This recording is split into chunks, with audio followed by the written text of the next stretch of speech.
Hello friends, welcome to my channel and today we are going to discuss the editorial page of the Indian Express, and the topic for today is routine data or citizenship check, because these days this type of topic have been in news, so we have to discuss very thoroughly and comprehensively. Let's start this topic. Okay, सबसे पहले जो है इसमें क्या कहा गया, हम लोग पहले इसको समझते हैं कि इस जो आर्टिकल है, इस आर्टिकल में क्या बेसिक थीम है। तो पहले हम लोग ये समझते हैं। इसमें ये बताया गया कि जो अभी हम लोग का सेंसस होने वाला है ना, सेंसस 2027, तो अभी तो हालांकि जो है हाउस इनोमिनेशन हो रहा है, उसके बाद फिर पॉपुलेशन इनोमिनेशन भी होगा। तो इसमें राइटर ये बोलते हैं, अब बस मोटा मोटी थीम समझ लो सो डैट कि you can use it answer writing and for interview understanding. तो राइटर इसमें ये बोलते हैं कि जो अभी सिटीजनशिप, वो जो एनआरसी का जो चर्चा हम लोग इससे पहले किए थे, CAA सिटीजनशिप अमेंडमेंट एक्ट और एक एनआरसी, तो उसी तरह एक जो है ना एनआरसी के तरह ही जो इसमें चीज़ें बन रही है वो एनपीसी बन रही है। एनपीसी का फुल फॉर्म क्या होता है कि एनपीसी मतलब होता है कि एनपीआर, एनआरसी के साथ एनसीआर नहीं, एनपीआर। तो एनपीआर जो है ना, नॉन पॉपुलेशन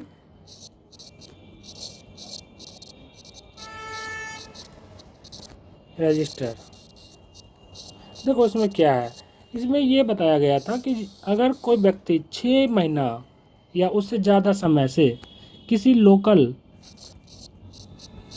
जगह पे रह रहा है, ठीक है, लोकल लेवल पे 6 महीने या उससे ज़्यादा समय से रह रहा है, तो उसका जो है ना गवर्नमेंट डाटा लेगी, और डाटा लेके उसको जो है, ये सिटीजनशिप का डाटा नहीं है, ये नॉर्मल डाटा है, उससे ये एनालाइज करेगी कि ये बाहरी हैं या फिर यहाँ के हैं या फिर क्या काम से आए हैं, ये सब चीज़ जो है उनको एनालाइज करना होगा।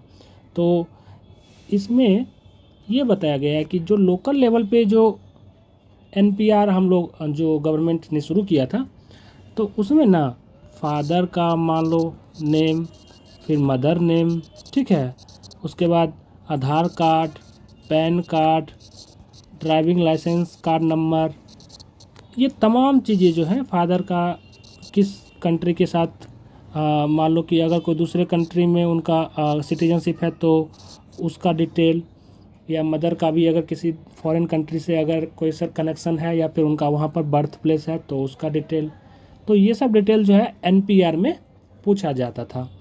तो अब क्या है ना कि जो सेंसस 2027 है ना, उसमें ना जो 40 क्वेश्चन पूछे जाएंगे ना, तो 40 क्वेश्चन में 14 क्वेश्चन को अमेंड किया गया, और वो 14 क्वेश्चन जो है ना मोर और लेस एनपीआर से रिलेटेड है। मतलब जो एनपीआर के टाइम 2020 में पूछा गया था ना, तो उसी से रिलेटेड ये भी यहाँ पर पूछा जाएगा कि फादर्स नेम क्या है, मदर्स नेम क्या है, और कहाँ के रहने वाले हैं। इसके साथ साथ जो है पैन कार्ड, आधार कार्ड, वोटर आईडी कार्ड या ड्राइविंग लाइसेंस नंबर, तो ये तमाम चीज़ें जो हैं उनको पूछा जाएगा उनसे। तो इसमें राइटर ये बोलते हैं कि देखो एनपीआर अलग चीज़ था, ठीक है, और ये है सेंसस। अगर गवर्नमेंट इस तरह से डाटा लेना सबकी शुरू कर दी तो 2-3 समस्या हो जाएंगे। क्या क्या हो जाएंगे? एक तो lack of privacy, lack of privacy. मान लो हर चीज़ का अगर गवर्नमेंट के पास डाटा रहेगा, किसी का ड्राइविंग लाइसेंस नंबर से लेकर आधार नंबर तक, तो इससे क्या होगा कि लैक ऑफ प्राइवेसी होगा। कल के डेट में गवर्नमेंट जो है ईजिली किसी की जो है पर्सनल आइडेंटिटी को सर्विलेंस पे लगा सकती है, उसका जो है मिसयूज भी हो सकता है कहीं पर, या उससे जो है डाटा प्राइवेसी का भी खतरा बना रह सकता है। तो एक तो ये हो गया।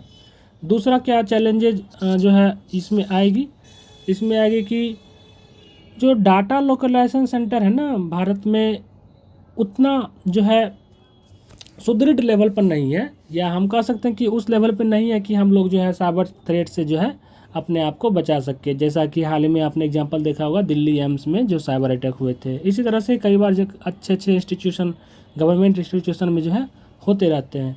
तो इससे राइटर ये बोलते हैं कि ये खतरा हमेशा बना रहेगा कि डाटा का जो ब्रीच है ना, डाटा ब्रीच, ये हमेशा बना रहेगा। तीसरा क्या रहेगा कि जो मान लो कि इतना डिटेल में अगर कोई इनपुट ले रहा है तो उसके कॉन्सिक्वेंसेस क्या हो सकते हैं, उसके कॉन्सिक्वेंसेस ये हो सकते हैं कि जो सेल्फ आइडेंटिटी है उसमें क्या होगी, कमी आएगी।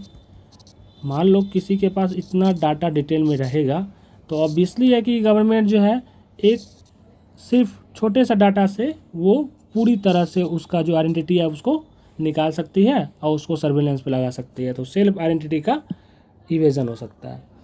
तो राइटर इसमें ये बोलते हैं कि हालांकि इसका दूसरा पक्ष भी है। पॉजिटिव पक्ष क्या है कि हम लोग जो है टारगेट ओरिएंटेड वेलफेयर स्कीम मतलब लागू कर सकते हैं, ठीक है, टारगेट ओरिएंटेड वेलफेयर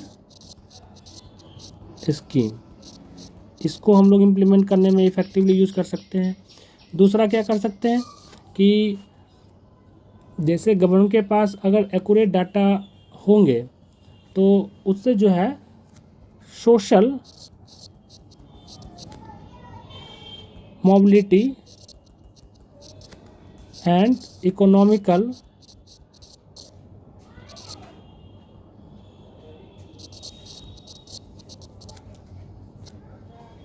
इनुमरेशन बहुत ही आसानी से होगा, ठीक है। कैसे होगा, क्योंकि उसके पास डाटा है, तो मान लो डीबीटी हो गया, डीपीआई हो गया, डिजिटल पब्लिक इंफ्रास्ट्रक्चर, इन सब को जो है इम्प्लीमेंट करने में काफ़ी आसानी होगी गवर्नमेंट को। तीसरा इसमें क्या पॉजिटिव चीज़ हो सकते हैं कि एक जगह डाटा रहता है ना, तो उस डाटा का हम लोग इफ़ेक्टिव यूज करके गवर्नेंस में, सोशल ऑडिट में, ठीक है, सोशल ऑडिट में, इस तरह अलग अलग सेक्टर में यूज कर सकते हैं। इससे क्या होगा कि हमारा जो ग्रोथ है वो मल्टी डायमेंशन अप्रोच के साथ होगा, ठीक है। उसके साथ साथ इंक्लूसिव होगा, कोई छूट नहीं पाएंगे क्योंकि गवर्नमेंट के पास पूरी तरह सबका डिटेल है, तो कौन छूट रहा नहीं छूट रहा उसका भी डिटेल उस पर आ जाएगा। तो इस तरह से हम लोग जो इसका इफ़ेक्टिव यूज कर सकते हैं, ठीक है। इसके अलावा पब्लिक सर्विस डिलीवरी बेहतर होगी, मैं आपको बता ही दिया। पॉलिसी प्लानिंग जो है बेहतर रूप से हो पाएंगे, तो ये सब तमाम चीज़ें हो पाएगी। लेकिन प्रॉब्लम वही जैसे मैंने आपको बताया कि डाटा क्यों लिया जा रहा है, सबसे पहले कितना डाटा लिया जा रहा है, कहाँ स्टोर होगा, कौन एक्सेस करेगा, किस पर्पज़ के लिए इस्तेमाल होगा, डाटा लोकलाइजेशन सेंटर में डाटा रखा जाएगा या बाहर रखा जाएगा, अगर रखा जाएगा तो साइबर सिक्योरिटी से हम लोग कैसे उसको बचा सकते हैं। इस तरह का तमाम जो क्वेश्चन है वो माइंड में चल रहा है कि इस पे हम लोग को काम करना होगा। तो वे फॉरवर्ड में आप लिख सकते हैं कि सबसे पहले डाटा लेना कोई गलत बात नहीं है, लेकिन उसका इंटेंशन सही होना चाहिए, प्रॉपर डाटा लोकलाइजेशन होना चाहिए, ठीक है। साइबर सिक्योरिटी या साइबर थ्रेट से बचने के लिए हम लोग जो है एंटी साइबर ब्यूरो को इसमें इन्वॉल्व कर सकते हैं। इसके अलावा डाटा ब्रीच या प्राइवेसी से बचने के लिए हम लोग जो है इस पर प्रॉपर इंस्टीट्यूशनल फ्रेमवर्क फॉर्म कर सकते हैं, ठीक है। रेगुलेटरी मेजर जो है अपनाना पड़ेगा ताकि कहीं से कोई डाटा लीक ना हो जाए। उसके अलावा जो है ग्रीवेंस रिड्रेसल मैकेनिज्म, अगर किसी का डाटा लीक हो गया तो गवर्नमेंट के पास वो ईजिली अपनी ग्रीवेंस लेके जाए और उसका समय टाइम बाउंड रहते उसका सॉल्यूशन निकल पाए। तो ये सब वे फॉरवर्ड में आप लिख सकते हो, ठीक है।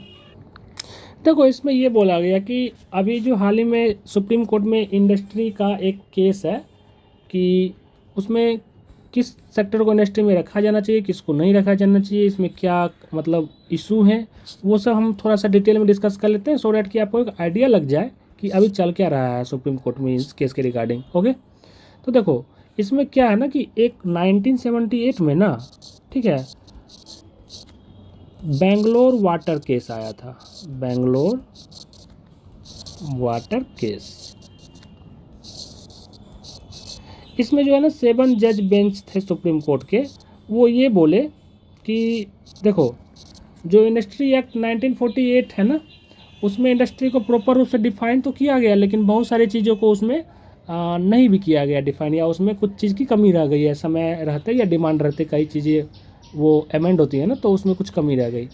तो 1978 में ना सुप्रीम कोर्ट ने बोला कि देखो इंडस्ट्री सिर्फ ऐसा जगह नहीं कि जहाँ पर मैन्युफैक्चरिंग हो, जहाँ पर कुछ चीज़ का उत्पादन हो तो उसको हम इंडस्ट्री कहेंगे, जहाँ पर गुड्स या मैन्युफैक्चरिंग का उत्पादन हो, नहीं। सुप्रीम कोर्ट बोला देखो भाई, इंडस्ट्री जो है ना, जहाँ पर एम्प्लॉय या एम्प्लॉयर या फिर कोई ऑर्गेनाइज रूप से वर्क हो रहा हो तो उसको भी हम क्या कहेंगे, इंडस्ट्री कहेंगे। तो इस पे विवाद हो गया कि भाई अगर इस पे इंडस्ट्री करने लगे तो सब चीज़ इंडस्ट्री के अंदर आ सकता है, मैक्सिमम चीज़। मान लो एडुकेशन सेक्टर में अगर स्कूल की बात ले लो, एडुकेशन इंस्टीट्यूट की बात ले लो, तो वो भी पॉसिबल इंडस्ट्री की में आएगा। तो सुप्रीम कोर्ट बोला हाँ आएगा, बिल्कुल आएगा, क्योंकि वहाँ भी एम्प्लॉयर होते हैं, एम्प्लॉय होते हैं, और उसके साथ साथ जो है वो ऑर्गेनाइज रूप से वर्क होते हैं और पब्लिक वेलफेयर के लिए भी काम होते हैं, और किसी चीज़ की हम लोग सेवा देते हैं, तो एक तरह से वो इंडस्ट्री के रूप में आ जाएगा। तो उसके अलावा और क्या बोला, पब्स हो गए, बार हो गए, तो ये सब भी क्या हो गए, पब्लिक स्पेस हो गए। तो इसमें बहुत सारे सेक्टर क्या आ सकते हैं, इंडस्ट्री के रूप में आ सकते हैं, ठीक है। उसके अलावा हॉस्पिटल हो गए, ये भी इंडस्ट्री में आएगा, बिल्कुल आएगा, ठीक है। तो एक सेकेंड, स्पेलिंग तो हॉस्पिटल,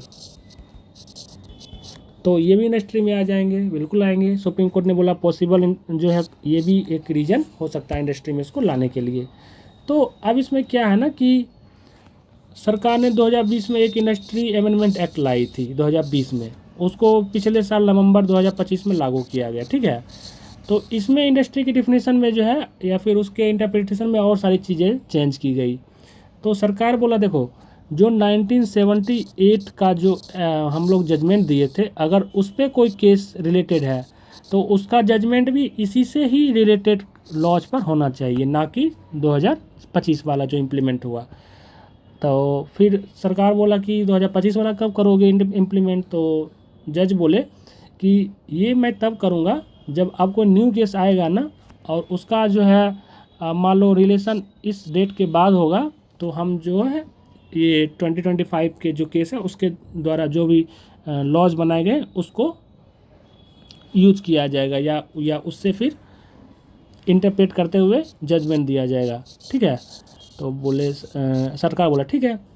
तो इसमें यही बताया गया है कि जो इंडस्ट्री है ना वो ब्रॉड सेक्टर है, बस इसको ऐसा मत समझ लेना कि सिर्फ मैन्युफैक्चरिंग जहाँ हो रहा है उसको इंडस्ट्री बोलेंगे, ठीक है।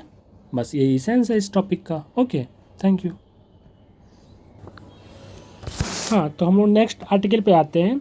इसमें ये बताया गया कि जो मोदीइज्म है, मोदीइज्म का मतलब पहले समझो आप कि मोदीइज्म मतलब ये होता है कि जैसे कई बार हम लोग ये न्यूज़पेपर में भी सुनते हैं, या फिर जो जब वोट होते हैं लोकसभा या स्टेट का इलेक्शन होते हैं तो मोदी की लहर के नाम पर उनको वोट मिलता है, तो उसी को मोदीइज्म बोला गया है इस आर्टिकल में। ओके, तो इसमें ये बोला गया कि भाई जी सिर्फ जो मोदी जी हैं, ठीक है, मोदीइज्म जो है मतलब जो पीपुल सेंट्रिक अप्रोच है किसी भी पार्टी का वोट लेने के लिए, उससे अब जो है समय आ गया है कि उससे अब हम लोग इंस्टीट्यूशनल ऑटोनॉमी की तरफ जाए, इंस्टीट्यूशनल सेंट्रिक अप्रोच।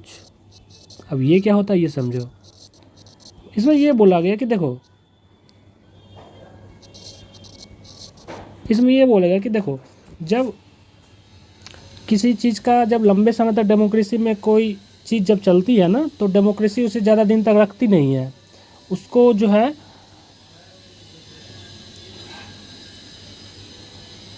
लोग अदर तरीके से इंटरप्रेट करने लगते हैं। इसका मतलब ये हुआ कि जो डेमोक्रेसी है ना वो समय के साथ चेंजमेंट मांगती है, परिवर्तन मांगती है। तो जब बीजेपी गवर्नमेंट आई और मोदी जी ने बहुत अच्छे अच्छे काम किए, जैसे कि मान लो डिजिटल गवर्नेंस पे काम किए, है ना, उसके साथ साथ जो है इंफ्रास्ट्रक्चर पे काम किए, उसके बाद डीबीटी वगैरह की डायरेक्ट जो वेलफेयर स्कीम है उसकी पॉलिसी है उसको डायरेक्ट बैंक में जो रखने का प्रावधान है by the help of DPI, digital public infrastructure, जैसे यूपीआई, आधार बैंक सीडेड अकाउंट, जनधन योजना, तो इन सब चीज़ों पे काम किया। इंफ्रास्ट्रक्चर में जैसे भारत माला, सागर माला, और वंदे भारत या फिर कह लो कि इलेक्ट्रिफिकेशन ऑफ रेलवे सेक्टर, उसके अलावा जो है रेलवे सेक्टर को ब्रॉड करना, उसकी जो मॉडर्नाइजेशन करना, इन सब चीज़ों पे काफ़ी ज़्यादा काम हुआ है। तो नो डाउट काम तो काफ़ी हुआ, लेकिन अब समय ये आ गया कि अब जो है मोदीज़म से बढ़कर हम लोग इंस्टीट्यूशनल ऑटोनॉमी की तरफ जाए। मतलब एक डेमोक्रेसी में ना देखो क्या क्या चाहिए।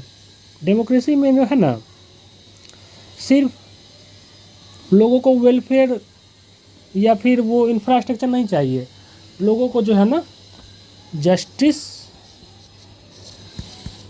उसके बाद डिलीवरी ऑफ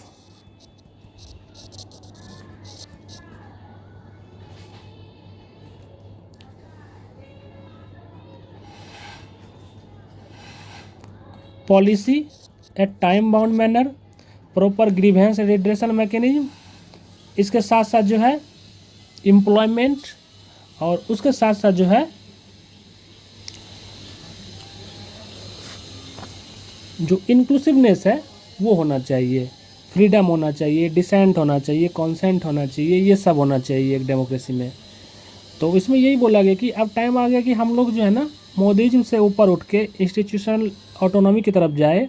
और हम लोग जो है जैसे पार्लियामेंट हो गया, तो उसमें कुछ समस्या बीच में आई थी, आपको पता है, जैसे कि हाल ही में जो बजट पास हुआ 80% बिना डिस्कशन का पास हो गया। अब बताओ, बिना डिस्कशन का अगर कोई बजट पास हो जाता है तो पार्लियामेंट का डिस्कशन जो है पॉइंट, वो सबसे इम्पोर्टेंट जो है पॉइंट होता है डिस्कशन। तो अगर डिस्कशन ही ना हो तो फिर उसमें आम लोगों को उसके बारे में कैसे पता चलेगा, कैसे अवेयरनेस होगी, और उसमें कुछ खामी कमी या अपोजिशन का जो इंटेंशन है तो उस पर कैसे जो है आम लोगों को जानकारी मिलेगी। तो डिस्कशन और डिबेट और डिस्कोर्स होना काफ़ी इम्पोर्टेंट जो है विंग है पार्लियामेंट में। इसको जो है हम लोग इंस्टीट्यूशनलाइज कर सकते हैं। उसके साथ साथ जो है इसमें हाल ही में आपने देखा होगा कि बहुत सारे ऐसे बजट हैं जो बिना डिस्कशन के पास किए गए और काफ़ी कम टाइम में जो है लगभग 27 बिल्स जो है अप्रूव कर दिए गए। तो उसमें भी जो राइटर ये बोलते हैं कि ये जो चीज़ें हैं ना, ये लॉन्ग टर्म के लिए बेनिफिशियरी नहीं है। कई बिल्स को जो है हम लोग कमेटी में डाल सकते हैं, जैसे पार्लियामेंट स्टैंडिंग कमेटी हो गया, एडहॉक कमेटी हो गया, एस्टीमेट कमेटी हो गया, इन सब में हम लोग डाल सकते हैं। और कमेटी सिर्फ बिल को रिव्यू नहीं करती है, बल्कि उसमें कई सारे स्टेक होल्डर से मीटिंग करके उसमें इनपुट डालती है, अपना उसमें इफर्ट डालती है, उसमें एक एक क्लॉज को डिटेल में उसको एनालाइज करती है, उसका इम्पैक्ट ढूंढने का प्रयास करती है। तो किसी बिल को डायरेक्ट अप्रूव करना या एक्ट बना देना, उसमें जल्दबाजी नहीं करनी चाहिए। उस पर हम लोग जो है एक प्रॉपर चैनल जो है, एक रूट है, उसको जो है लेके चलना चाहिए, ये बोला गया। इसके अलावा जो इंडिपेंडेंट ऑफ जुडिशरी है तो उसको भी अपना मेंटेन करना होगा। और साथ ही साथ ये इंश्योर करना होगा, जैसे हाल ही में जो ट्रिब्यूनल बिल आया उसमें गवर्नमेंट ने ये इंश्योर किया कि जो उसकी एक ट्रिब्यूनल सिलेक्शन कमेटी होगी और उस कमेटी के तहत जो है उनकी जितने भी जज और बाकी सारे स्टाफ से लेकर इंफ्रास्ट्रक्चर तक का चीज़ वो देखेगा। तो ये बहुत अच्छी पहल है। तो इस तरह का जो चीज़ें हैं पार्लियामेंट में होनी चाहिए। मतलब इसमें पार्लियामेंट ऑटोनॉमी से लेकर इंस्टीट्यूशनल ऑटोनॉमी की बात की गई है, साथ ही साथ जो है इंडिपेंडेंट जुडिशरी सिस्टम की बात की गई है, सिविल लिबर्टीज़ की बात की गई है, सेक्युलरिज्म की बात की गई है, ठीक है। और जो अपना कल्चरल थ्राइवनेस है, आइडेंटिटी है, उसको रिवाइव करने की बात की गई है। और उसके साथ साथ ये इंश्योर करने की बात की गई क्योंकि हमारा प्लूरलिस्टिक सोसाइटी है, तो इसको किस तरह कम्युनल हार्मोनी और पीस में कन्वर्ट करके रखना है, इसको किस तरह जो है उसमें मेंटेन रखना है, तो इस पे भी हम लोग को विचार करना होगा और काम करना होगा। तो ये सब चीज़ें जो है एक नेशन को एक इंस्टीट्यूशनल सेंटर नेशन बिल्डिंग की तरफ ले जाती है। ओके ओके नेक्स्ट आर्टिकल ये है कि जो हाल ही में जम्मू कश्मीर में जो यूएस इन्वॉय हैं जॉर्जिया शोर, वो गए थे, तो उस पर थोड़ा सा जो इशू ये रहा कि जो पाकिस्तान का ऑब्जेक्शन है वो काफ़ी स्ट्रॉन्ग रहा और उन्होंने इस बात को ऑब्जेक्ट किया। लेकिन लेखक जो है इसको दूसरे तरह से देखते हैं। उसे ये देखते हैं लेखक कि देखो उनका जो वो स्टेटमेंट था वो बोले, वो अच्छी बात है, और ये जो स्टेटमेंट है इसका ये भी मतलब है कि जो यूएस है वो रिपेयर मोड में है। जो भी हाल ही में जो ट्रेड टेंशन हम दोनों के बीच हुई या फिर जो भी और इशू हुए हैं टैरिफ से लेकर और भी कुछ कुछ चीज़ें हुए हैं, तो इसको जो है रिपेयर मोड में यूएस लग रहा है। लेकिन साथ ही साथ हमें ये इंश्योर करना होगा कि ये बायलैटरल इशू है, इसको इंटरनेशनलाइजेशन नहीं करना है। ये इशू हम दोनों का इंटरनल मैटर है, इंडिया और पाकिस्तान का, तो इसको इसी पर रहने देना है। हमें किसी की सर्टिफिकेट या फिर एफिडेविट की ज़रूरत नहीं है, पहली बात। दूसरी बात कि जो कोई भी इशू को खास करके कश्मीर से रिलेटेड पाकिस्तान इंटेंटेड लेंस से नहीं देखना चाहिए। इसको ये नहीं देखना चाहिए कि पाकिस्तान ने क्या बोला या उसका प्रतिक्रिया क्या रहा, क्योंकि हमें जो है इंडिया और यूएस का जो रिलेशन है उसको ब्रॉडर टर्म पर देखना होगा। ये दोनों का जो रिलेशन है उसमें कई और भी चीज़ें हैं जो काफ़ी इम्पोर्टेंट हैं। उदाहरण के तौर पर जैसे डिफेंस पैक्ट हो गए, काटसा लेमोआ इस तरह का, या फिर कह सकते हो टेक्नोलॉजी ट्रांसफ़र की बात हो गई है, ट्रेड की बात हो गई, स्पेस सेक्टर की बात हो गई है, उसके अलावा फिर साइबर सिक्योरिटी की बात हो गई है, इंडो पैसिफिक रीजन की बात हो गई है। तो इन सब इशू पे हम लोग को इंगेजमेंट बढ़ाना होगा और ये चीज़ें को हम लोग पाकिस्तान लेंस से ना देखकर इसको एक नॉर्मल रूटीन प्रोसेस के रूप में देखना चाहिए, सो डैट कि इसका जो है कोई ख़ास जो इम्पैक्ट है ना पॉजिटिवली या नेगेटिवली कभी भारत के रिलेशन पे पड़ना चाहिए। ओके। अच्छा, आप लोग हाल ही में सुने होंगे जो बफेलो का मीट एक्सपोर्ट है, वो बफेलो का मीट एक्सपोर्ट है, उसका जो प्रेडिक्शन है ना 2025-26 में $6 बिलियन तक पहुंच जाने वाला है। Just imagine how big this data is. तो इतना ज़्यादा जो मतलब एक्सपोर्ट बूम कर गए इंडिया में, तो इसके पीछे जो है कारण यही है कि अब जो है जो कैटल फार्मिंग है वो एक तरह से इंडस्ट्री का रूप ले लिया है। और जब भैंस जो है दूध देना बंद कर देती है तो उनको जो है हम लोग बीफ के रूप में या फिर मीट के रूप में एक्सपोर्ट करते हैं अदर कंट्री में, ठीक है। और 2-3 सालों में दाम भी इसका बढ़ गया। पहले $3,000 पर यूनिट था, अब $4,000 पर यूनिट हो गया, $4,000 पर यूनिट हो गया, ठीक है। तो ये वन ऑफ द सक्सेसफुल हम लोग कह सकते हैं जो इंडस्ट्री भारत के लिए बन के उभर रहा है। लेकिन इसके पीछे कुछ और चीज़ देखनी होगी। ये देखो, ठीक है, बफेलो अगर दूध नहीं दे रही है तो हम लोग उसके प्रोडक्टिविटी को बढ़ाने के लिए या किसान की इनकम बढ़ाने के लिए मीट का यूज कर लेते हैं। लेकिन साथ ही साथ इसमें राइटर ये बोल रहा कि हम ये करते तो हैं लेकिन इसको साइंटिफिक वे में करना होगा, ठीक है, ह्यूमैनिटी के साथ करना होगा, जो भी नॉर्म्स है उसको फॉलो करना होगा, ताकि जानवर के साथ जो क्रूएलिटी की जो चीज़ें हैं वो नहीं आ पाए। और साथ ही साथ हम लोग जो है एक मोरल और इथिकल रूप से बेटर ह्यूमन जो बीइंग है उसको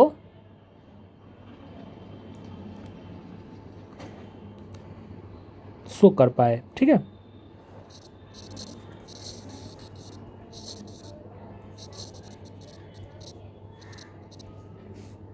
अच्छा, आपको पता होगा कि हाल ही में जो शांति बिल जो पास हुआ पार्लियामेंट से, तो किससे रिलेटेड है पहले ये समझ लो। शांति बिल जो है न्यूक्लियर एनर्जी से रिलेटेड है, ठीक है, न्यूक्लियर एनर्जी।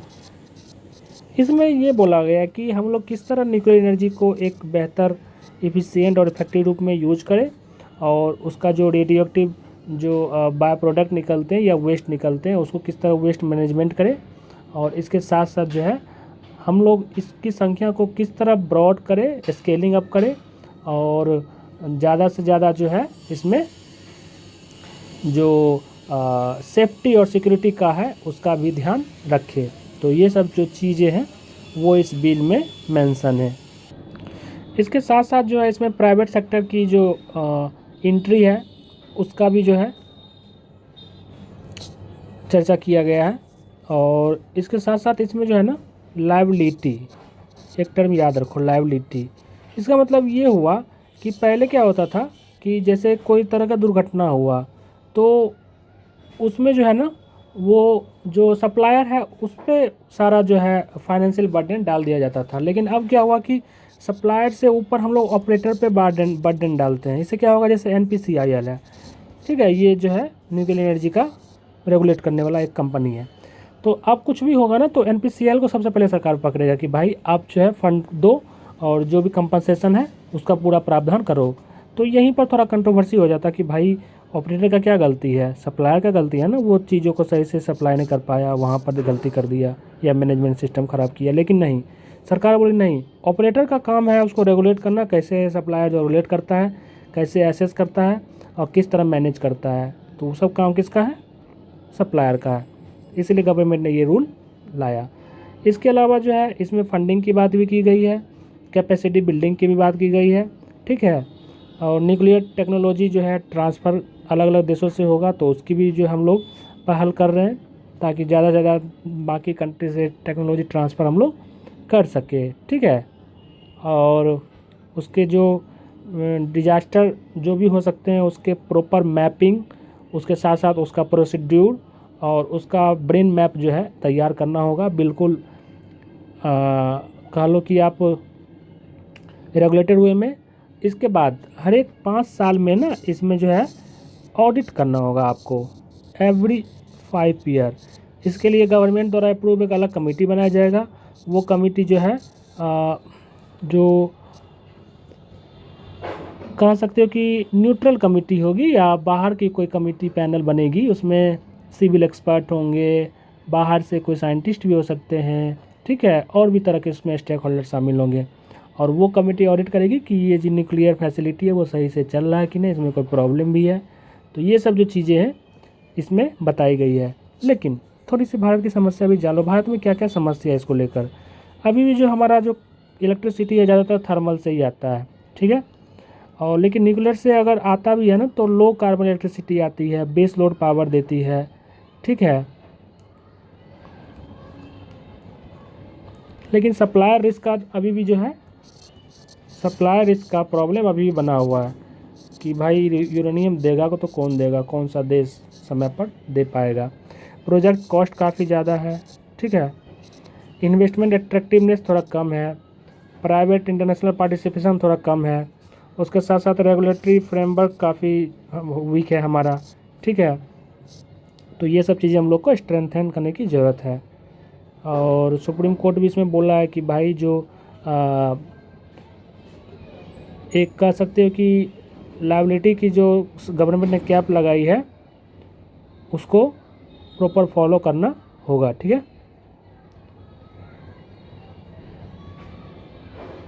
तो ब्रॉडर टर्म आप समझ गए ना कि जो शांति बिल है ना, एक्चुअली वो न्यूक्लियर एनर्जी एक्सपेंशन का बिल है। क्या है, न्यूक्लियर एनर्जी एक्सपेंशन का बिल है, ओके। इसमें प्राइवेट पार्टिसिपेशन का बिल है, प्राइवेट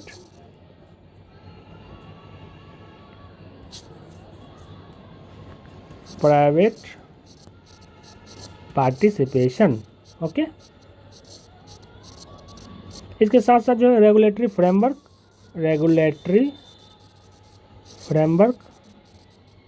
और लायबिलिटी रिफॉर्म। मैंने आपको बताया लायबिलिटी रिफॉर्म कि अब जो है सप्लायर से ऊपर ऑपरेटर के ऊपर सारा रिस्पॉन्सिबिलिटी गवर्नमेंट ने डाल दिया है किसी भी डिजास्टर के केस में, ओके। तो ये इम्पोर्टेंट था आर्टिकल, इसको आप समझ लिए। इसका यूज़ बहुत जगह कर सकते हो, इसका मेंस में भी काम आ सकता है और ऐसे में भी, इंटरव्यू में भी।